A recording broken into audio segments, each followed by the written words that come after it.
अस्सलाम वालेकुम। Class 10 bio का ये लेक्चर है आज का हमारा टॉपिक है air passage way in human, इंसान के अंदर एयर पैसेज वे। तो पहले आपको मैं इसकी डायग्राम दिखाऊंगा, फिर उसके बाद ये सारे पॉइंट हम एक एक करके डिस्कस करते हैं।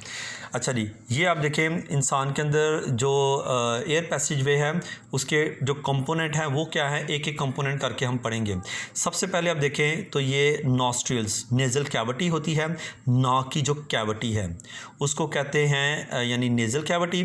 अच्छा, नेज़ल कैविटी बाहर की तरफ जहाँ खुलती है उसको नॉस्ट्रिल्स कहते हैं। ठीक है, ये नेज़ल कैविटी और नॉस्ट्रिल्स ये आगे यानी पीछे की तरफ जाएगी तो ये एक छोटे से पाइप में खुलेगी जिसको कहते हैं फेरेंक्स। तो आज हम नेज़ल कैविटी, नॉस्ट्रिल्स और फेरेंक्स तक पढ़ेंगे। फेरेंक्स जो है ना ये फिर आगे ग्लैटस की मदद से एक छोटा सा सुराख होता है, इसकी मदद से ये आगे वाले एक हिस्से में खुलता है जिसको कहते हैं लेरेंक्स। लेरेंक्स एक लंबे से पाइप में खुलता है जिसे कहते हैं ट्रैकिया। ट्रैकिया आगे जाके दो हिस्सों में डिवाइड हो जाता है, जहाँ पे ये दो हिस्सों में डिवाइड होता है उसे कहते हैं ब्रोंकाई। ब्रोंकाई छोटी छोटी ब्रांचेस बना देता है जिसे कहते हैं ब्रोंक्यूलस। ब्रोंक्यूलस आगे छोटे छोटे से बबल्स बनाता है जिसे कहते हैं एल्वोलाई। ये जो जितनी भी चीज़ें हैं ये सारी चीज़ें मोस्टली हम कल पढ़ेंगे। आज हम सिर्फ नेज़ल कैविटी, नॉस्ट्रिल्स और फेरेंक्स के बारे में पढ़ेंगे। ठीक है बेटा, ये डायग्राम की समझ आ गई।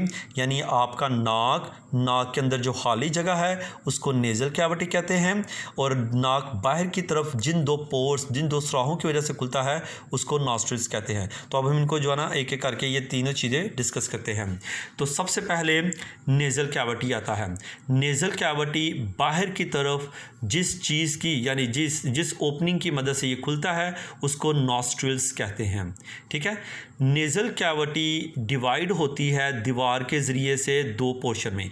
नाक के दो पोर होते हैं, दोनों पोर के दरमियान एक यानी वॉल होती है। वो दीवार जो होती है इन दोनों पोर्शन को अलग-अलग करती है, यानी दो कैविटी बना देती है। ठीक है, इसी तरह से दो नॉस्ट्रिल्स होते हैं।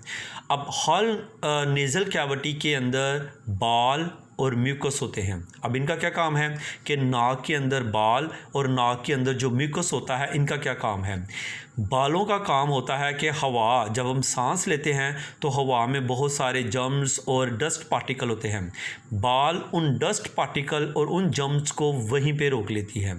ठीक है, जबकि जो म्यूकस होता है ये उस हवा को ना सिर्फ गीला करती है, मॉइस्चर करती है, बल्कि उसको गर्म भी करती है, और उसका टेम्परेचर हमारे बॉडी के टेम्परेचर के मुताबिक करता है। आपने नोट किया होगा बहुत ज़्यादा सर्दी हो तो हवा भी ठंडी होती है, लेकिन जब आप सांस लेते हैं तो आपके नाक तक आपको ज़रा सी ये ठंडक महसूस होती है, आगे हवा आपको ठंडी महसूस नहीं होती, क्योंकि नाक में जो म्यूकस होता है जब आप नाक के जरिए से सांस लेंगे तो उस हवा को वो गर्म कर देते हैं। गर्म करने के बाद यानी उस आपकी बॉडी के टेम्परेचर करने तक फिर वो आगे उसको लेके जाते हैं। तो बालों का काम क्या आता है कि ये डस्ट पार्टिकल को रोकते हैं, और म्यूकस का दो काम होते हैं, ये हवा को मॉइस्चर और उसको गर्म करते हैं।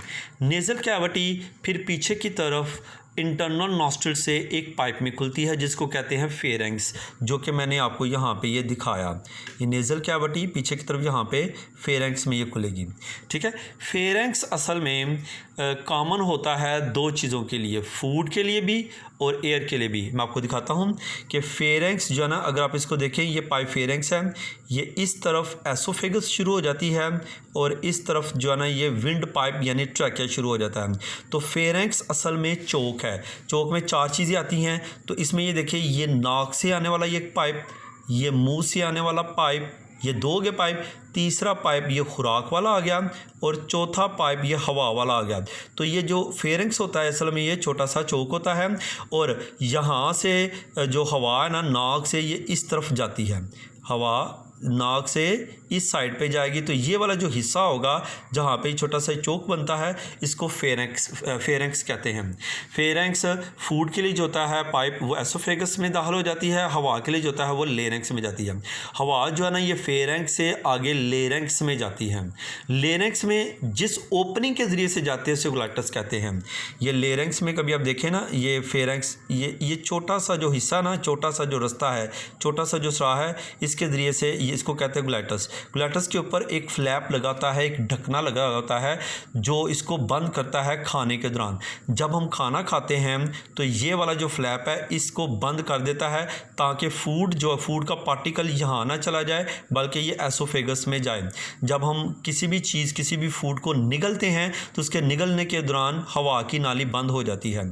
ठीक है, बाज़ का ऐसा होता है कि हम खाना खा रहे होते हैं और कुछ पार्टिकल्स, कुछ ज़र्रे जो है ना, जब ये विंड पाइप में चले जाएं तो हमें खांसी आती है, शदीद किस्म की हमें खांसी होती है और हम उस वक्त तक खांसते रहते हैं जब तक वो पार्टिकल खांसी की वजह से वापस नहीं हो जाता।